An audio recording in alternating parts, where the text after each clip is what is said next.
परिस्थितियों के बीच पेश किया गया है।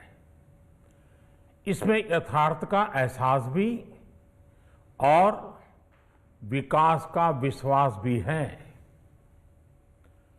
कोरोना ने दुनिया में जो प्रभाव पैदा किया, उसने पूरी मानव जाति को हिलाकर रख दिया है। इन परिस्थितियों के बीच आज का बजट भारत के आत्मविश्वास को उजागर करने वाला है और साथ ही दुनिया में एक नया आत्मविश्वास भरने वाला है। आज के बजट में आत्मनिर्भरता का विजन भी है और हर नागरिक, हर वर्ग का समावेश भी है।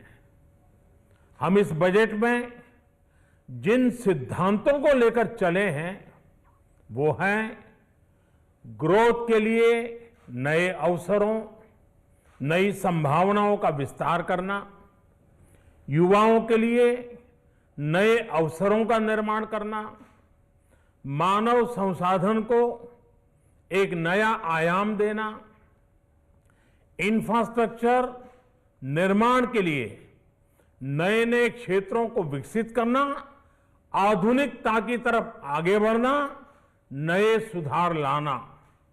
साथियों, नियमों और प्रक्रियाओं को सरल बनाकर आम लोगों के जीवन में ईज ऑफ लिविंग को बढ़ाने पर इस बजट में जोर दिया गया है।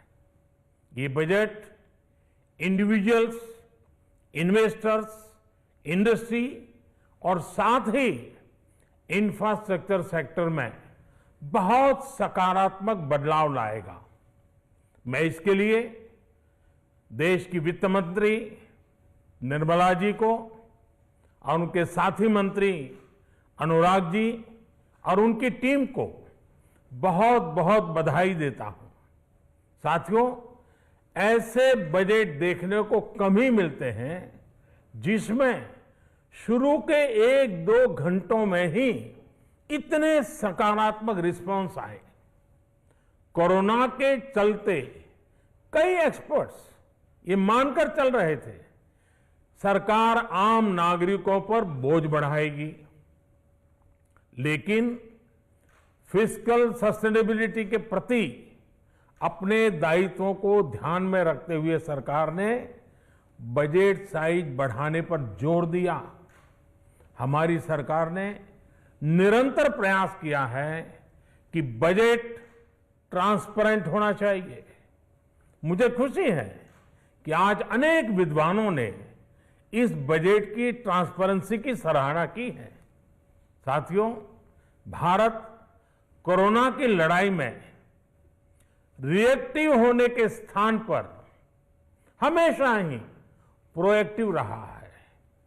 चाहे वो कोरोना के काल में किए गए रिफॉर्म्स हो या फिर आत्मनिर्भर भारत का संकल्प, इसी प्रोएक्टिवनेस को बढ़ाते हुए आज के बजट में भी रिएक्टिव का नामो निशान नहीं है। साथ ही हम एक्टिव पर, स्टेटस को पर भी अटके नहीं हैं और हमने इस बजट में भी प्रोएक्टिव बजट देकर के देश के सामने प्रोएक्टिव होने का संदेश दिया है। यह बजट उन सेक्टर्स पर विशेष रूप से केंद्रित है जिनसे वेल्थ और वेलनेस दोनों ही तेज गति से बढ़ेंगे, जान भी जहान भी। इसमें एमएसएमईज और इंफ्रास्ट्रक्चर पर विशेष रूप से जोर दिया गया है। इसी तरह ये बजट जिस तरह से हेल्थ केयर पर केंद्रित है वो भी अभूतपूर्व है। ये बजट देश के हर क्षेत्र में विकास यानी ऑल राउंड डेवलपमेंट की बात करता रहता है। खास तौर पर मुझे खुशी है कि इस बजट में दक्षिण के हमारे राज्य, पूर्वोत्तर के हमारे राज्य और उत्तर में लेह लद्दाख जैसे क्षेत्रों में विकास पर विशेष ध्यान दिया है। ये बजट भारत के कोस्टल स्टेट्स जैसे तमिलनाडु, केरल, पश्चिम बंगाल, इनको एक बिजनेस पावर हाउस बनाने की दिशा में एक बड़ा कदम उठाए। नॉर्थ ईस्ट के राज्य जैसे असम के अनएक्सप्लोर्ड पोटेंशियल को टैप करने में बजट बहुत बड़ी मदद करेगा। इस बजट में जिस तरह से रिसर्च एंड इनोवेशन इकोसिस्टम पर बल दिया गया है, जो प्रावधान किए गए हैं, उनसे हमारे युवाओं को ताकत मिलेगी। भारत उज्जवल भविष्य के लिए बहुत ठोस कदम रखेगा। साथियों, देश के सामान्य मानवी का, महिलाओं का जीवन आसान बनाने के लिए उनके स्वास्थ्य, स्वच्छता, पोषण, शुद्ध जल और अवसरों की समानता, इस पर इस बजट में विशेष बल दिया गया है। बजट में इंफ्रास्ट्रक्चर पर खर्च में अभूतपूर्व वृद्धि के साथ साथ कई व्यवस्थागत सुधार किए गए हैं, जिसका बहुत बड़ा फायदा देश में ग्रोथ और जॉब क्रिएशन, रोजगार के लिए बहुत लाभ होगा। देश में एग्रीकल्चर सेक्टर को मजबूती देने के लिए, किसानों की आय बढ़ाने के लिए इस बजट में बहुत जोर दिया गया है। कई प्रावधान किए गए हैं। एग्रीकल्चर सेक्टर में किसानों को और आसानी से और ज्यादा ऋण मिल सकेगा। देश की मंडियों को यानी एपीएमसी को और मजबूत करने के लिए, सशक्त करने के लिए एग्रीकल्चर इंफ्रास्ट्रक्चर फंड से मदद का प्रावधान किया गया है। ये सब निर्णय ये दिखाते हैं कि इस बजट के दिल में गांव है, हमारे किसान है। एमएसएमई सेक्टर को गति देने के लिए, रोजगार के अवसर बढ़ाने के लिए इस बार एमएसएमई सेक्टर का बजट भी पिछले साल की तुलना में 2 गुना से ज्यादा कर दिया गया है। साथियों, ये बजट आत्मनिर्भरता के उस रास्ते को लेकर आगे बढ़ा है जिसमें देश के हर नागरिक की प्रगति शामिल है। ये बजट इस दशक की शुरुआत की एक मजबूत नींव रखने वाला बजट है। सभी देशवासियों को आत्मनिर्भर भारत के इस महत्वपूर्ण बजट के लिए मैं बहुत बहुत शुभकामनाएं देता हूं। फिर से एक बार वित्त मंत्री जी और उनकी टीम को बहुत बहुत अभिनंदन करता हूं, धन्यवाद करता हूं।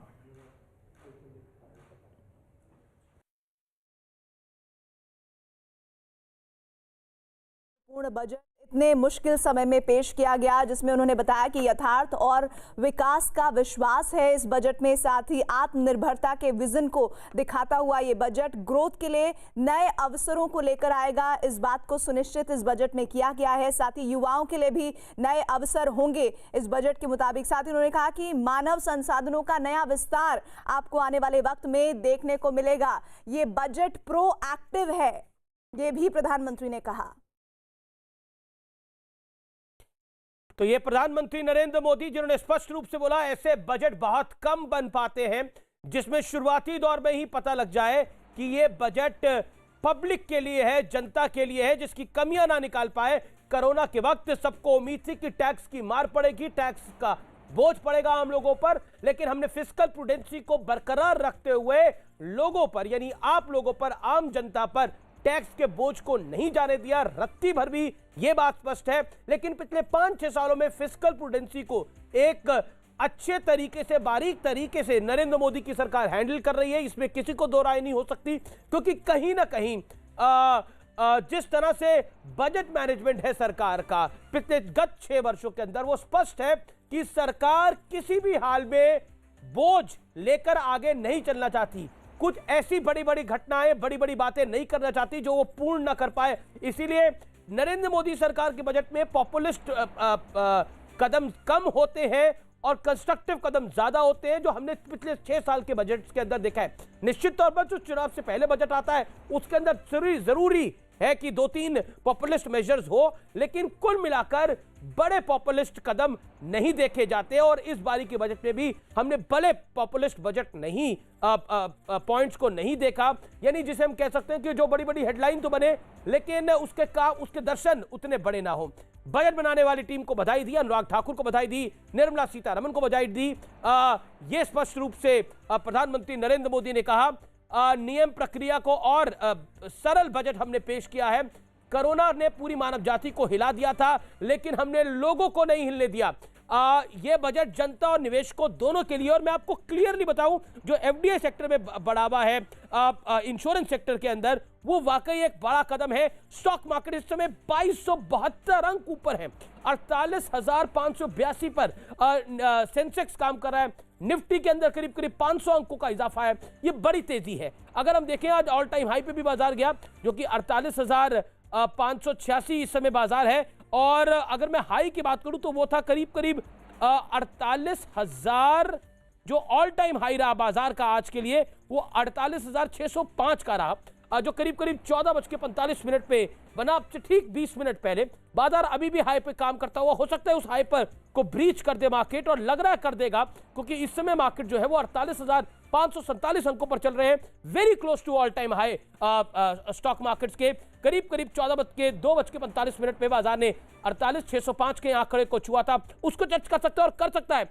48,600 पे बाजार है इस समय। स्टॉक मार्केट्स को देखने वाली बात है, stock markets all time high पर इस समय काम करते हुए intraday all time high markets का है 2315 अंकों का इजाफा, एक बड़ी तेजी बाजार के अंदर। इतिहास बनाता हुआ बाजार इतिहास बना दिया है। 48,631 पे स्टॉक मार्केट इंट्राडे हाई, यानी क्लोजिंग के टाइम पे बाजार के अंदर रैपिड ग्रोथ, एक बड़ी तेजी देखने को मिल रही है, करीब करीब 5% का इजाफा। स्टॉक मार्केट बड़ी